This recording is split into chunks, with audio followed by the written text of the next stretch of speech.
We're recognising that without immigration, this country would be a much poorer place. Without all those people that came from South Asia, from the Caribbean, from Latin America, from Central Europe, and work in our health service, what kind of health service we have. We now have 19,000 vacancies across the NHS. Some of that, not all, but some of that is because of the number of nurses that have left because they're worried about their own future. And so the first thing we would do is legislate immediately to guarantee all European Union nationals permanent residence in Britain, and the same applies during the transition period, and then we'll negotiate for the future. But also recognise that unless we have skilled people coming from all around the world, our industries are going to suffer.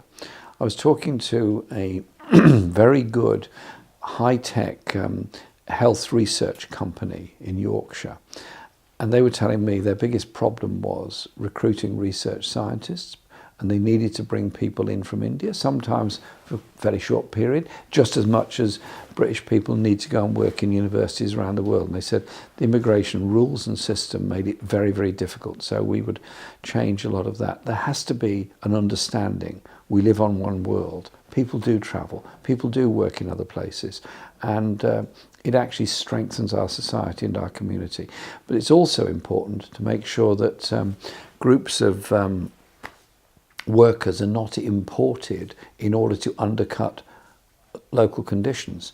That's where employers create the perfect storm.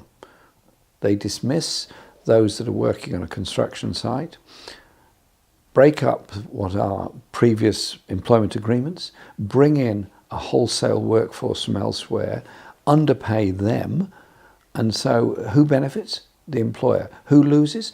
Both the exploited workers have been brought in and the workers who formerly worked on the site have been dismissed. And so there has to be proper employment practices and proper inspection of the wage levels paid on all workplaces.